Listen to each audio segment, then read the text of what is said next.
is good, everyone? What is good? Welcome back to another video. Today, we're jumping back into the Go Battle League arena, this time entering the Retro Cup arena for the very first time. Now, this is a returning cup with a limited meta that has been featured before, but if you don't remember, it's essentially a cup where dark type Pokemon, fairy type Pokemon, and steel type Pokemon are not allowed.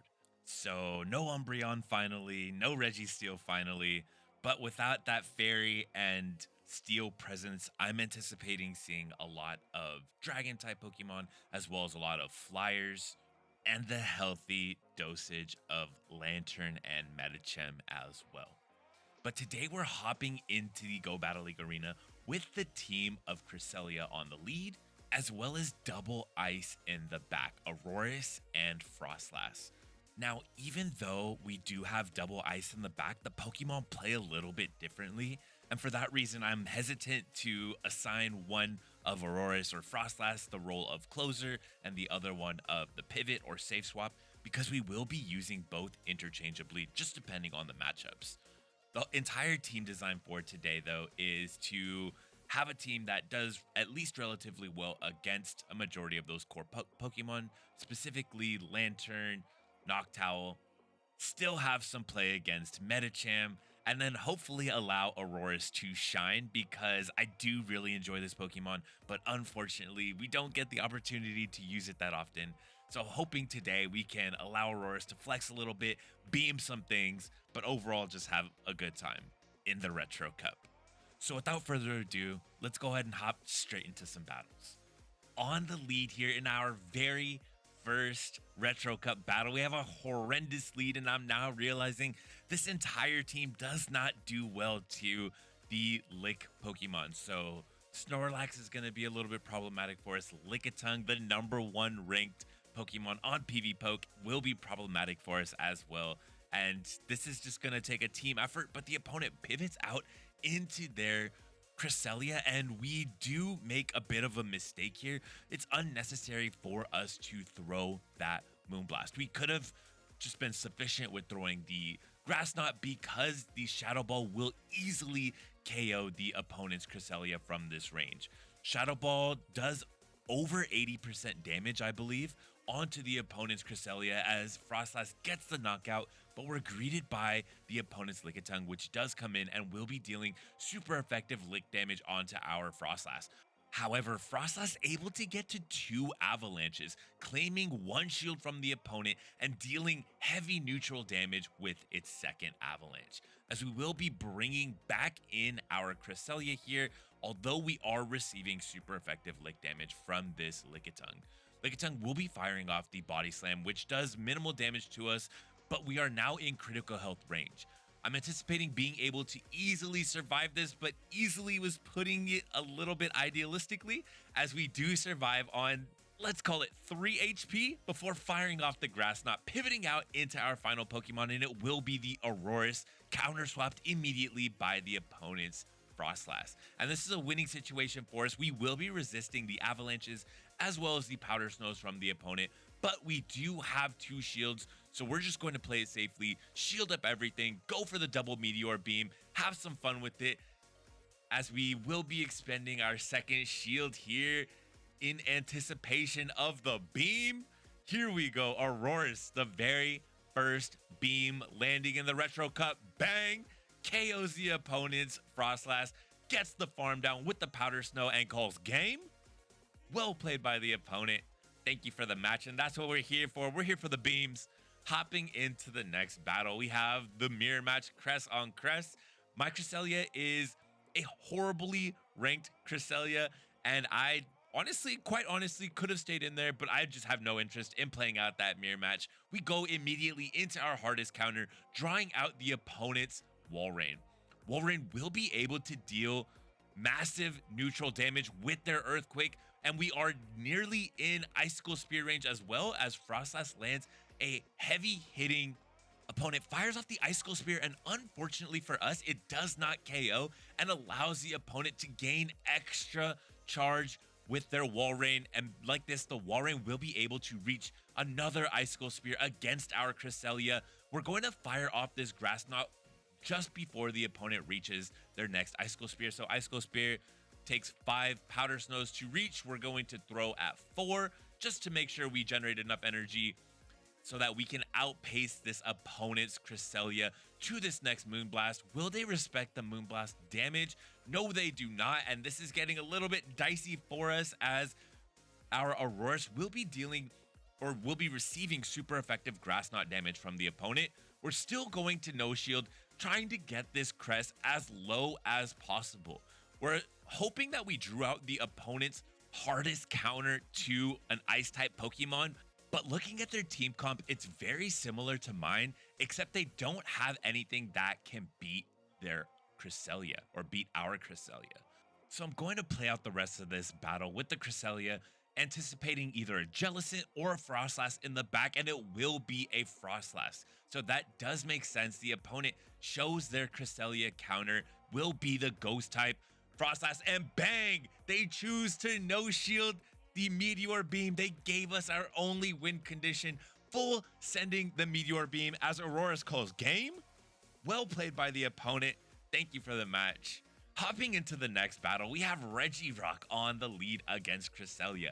Now, I'm not sure if I missed the memo somewhere along the way. I'm not sure how everyone has these Great League Regirocks because I don't have one myself. The only potential Great League Regirock I have access to is the Shadow Regirock that has absolutely abysmal IVs on my end.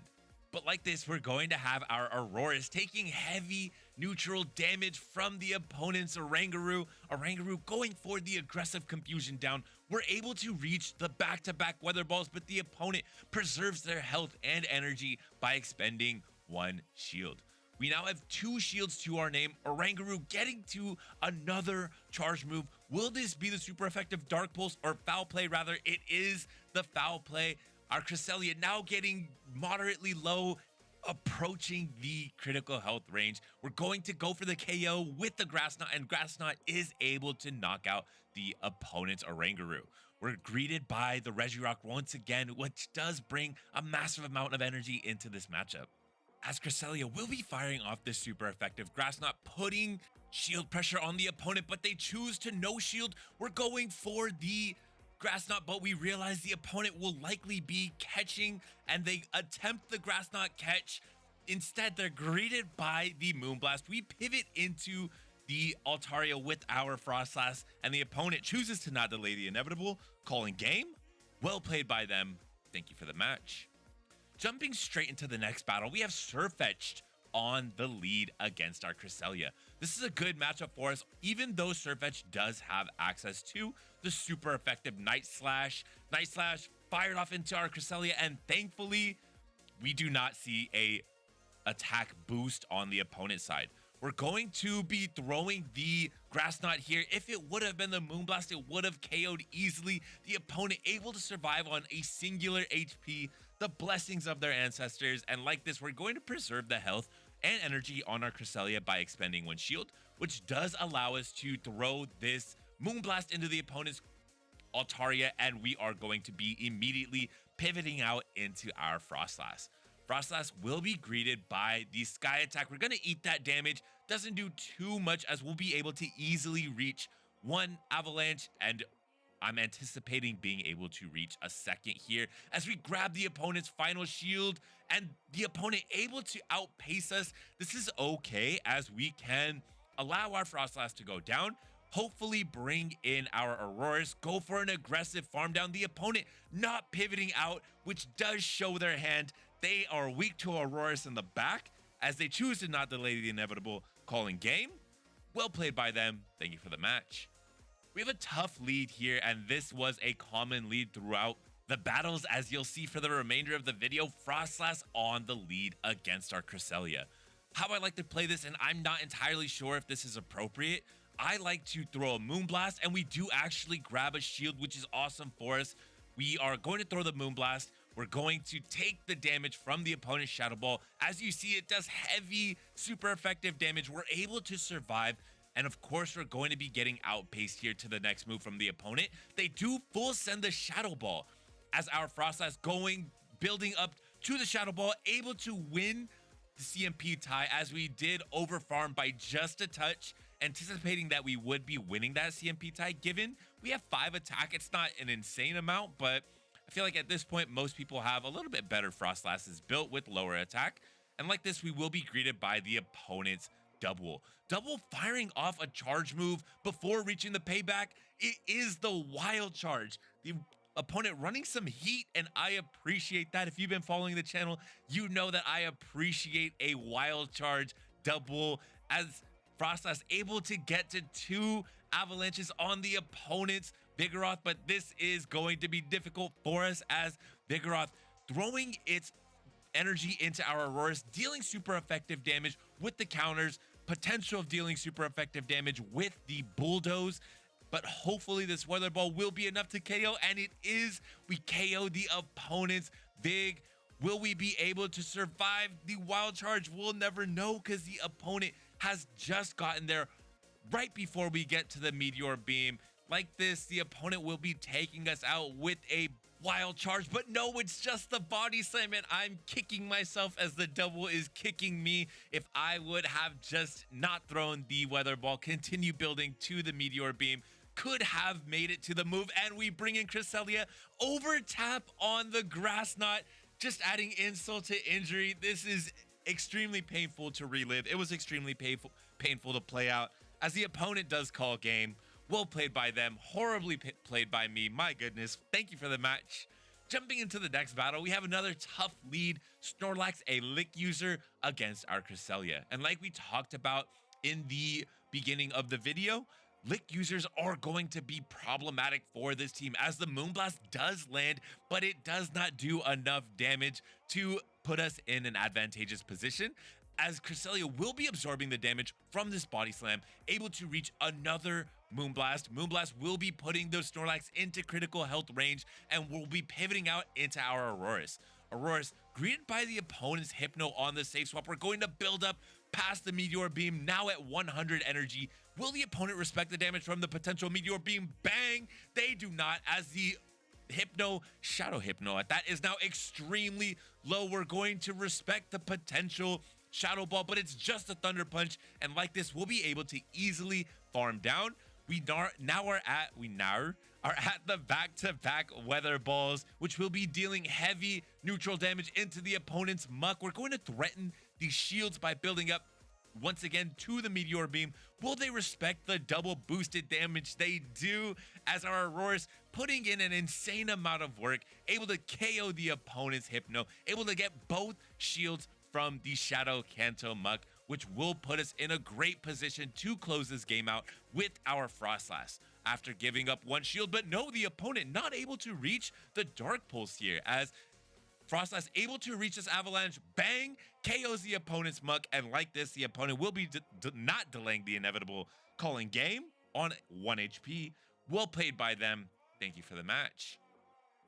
Overcoming a tough lead there. See if we can overcome a tough lead in the next match. We're seeing a lot of ghost Pokemon or ghost users on the lead here. So we had Frostlass, Snorlax, and now Frostlass again. We're going to play this the same way, throwing our Moonblast into the opponent, soaking this Shadow Ball damage onto our Cresselia. I don't even want to call it soaking, because it just nearly one-shots us. That does so much damage. We're going to bring in our Frostlass here. Will we be expending a shield? No, they didn't build up to the Shadow Ball, and I choose to no shield, but instead it's a Crunch. The opponent running a spicy moveset of Shadow Ball, Crunch, and I very much respect that, as we are now greeted by the opponent's Dugong. Dugong will be expending a shield and will need to throw their energy to take out our Frostlass, and this is exactly what they will be doing.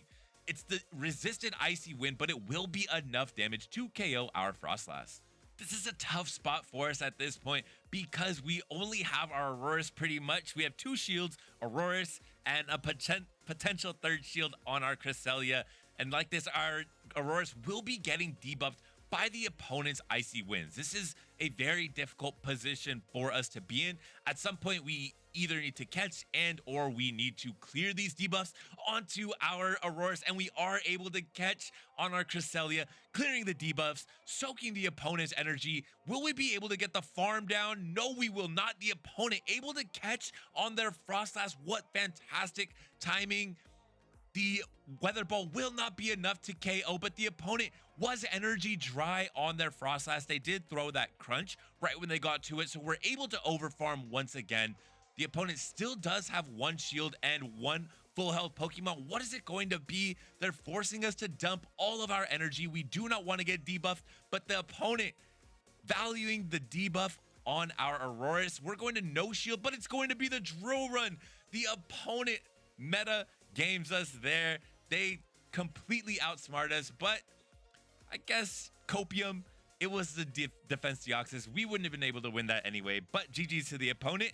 Hopping into the next battle, we have Cresselia on the lead against Swampert. This is a pretty good lead for us, as Swampert is going to be able to deal heavy neutral damage into all of our Pokemon, but more specifically into our Pokemon in the back, as the opponent is able to catch a Grass Knot on random move timing onto their Noctowl. That's huge, absorbing all of that energy onto their Noctowl. That does minimal damage, as we'll be pivoting into our Frostlass to greet the opponent's Noctowl, able to outpace to the first charge move. They're going to preserve the health on their Noctowl as well as the energy by expending their first shield, and they full send the Shadow Ball. Opponent full sending their move. We're going to respect it by shielding up and overfarming just a touch, able to KO the opponent's Noctowl. We will be greeted by the opponent's Swampert once again, and is a Shadow Swampert. So this is going to easily KO our Frostlass. See you later, Frostlass. And we have to come in with our crest. What do they have? It's going to be the Lantern. So this is a tough position for us to be in, because our AURORUS pretty much has nowhere to go at this point. We're able to catch this move onto our AURORUS. Will we be catching the Thunderbolt? It will be the Thunderbolt, so that's awesome for us. Surf is able to deal super effective damage onto our AURORUS for less energy, and at this point, we're basically using our AURORUS as a third shield. See you later, AURORUS, but no, we are able to survive. Will this be significant in the end game? We're gonna have to find out, but likely not, as the Grass Knot would have been KOing from that range regardless. I overfarm a little bit on the opponent's Lantern, but looking back, I may have been able to overfarm just a little bit more. Like this, the opponent will be coming in with their Swampert. We're at the back-to-back Grass Knots. Are they at the back-to-back Hydro Cannons? We're throwing on CMP tie here. The opponent claims our final shield. We will also be returning the favor, claiming their final shield, and it is going to be a CMP tie on the back-to-back charge moves. Opponent easily winning CMP with their Swampert over our Cresselia and able to call game. Well played by them. Thank you for the match. So that potential overfarm opportunity that I did not seize may have been consequential there, allowing the opponent to call game. But like this, we'll be hopping into the next battle. Medi on the lead against our crest. Opponent pivots immediately into their Noctowl. We're going to respect the potential Shadow Ball on our AURORUS, and we are able to catch that Shadow Ball by blocking it with our first shield.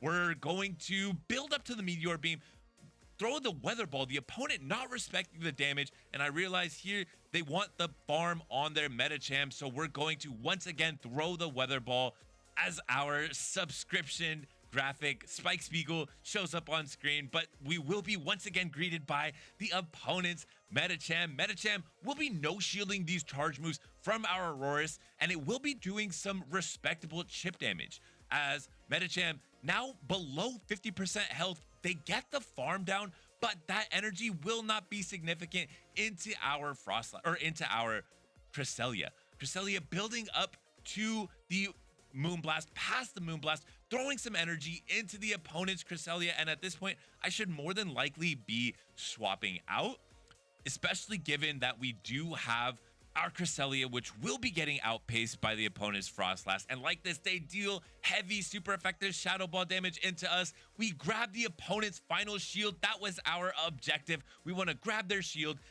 We have to respect the potential damage from the opponent here. Even if it's just the Avalanche, it's going to deal heavy resisted damage. We're going to fire off this Shadow Ball. It will be enough to KO the opponent.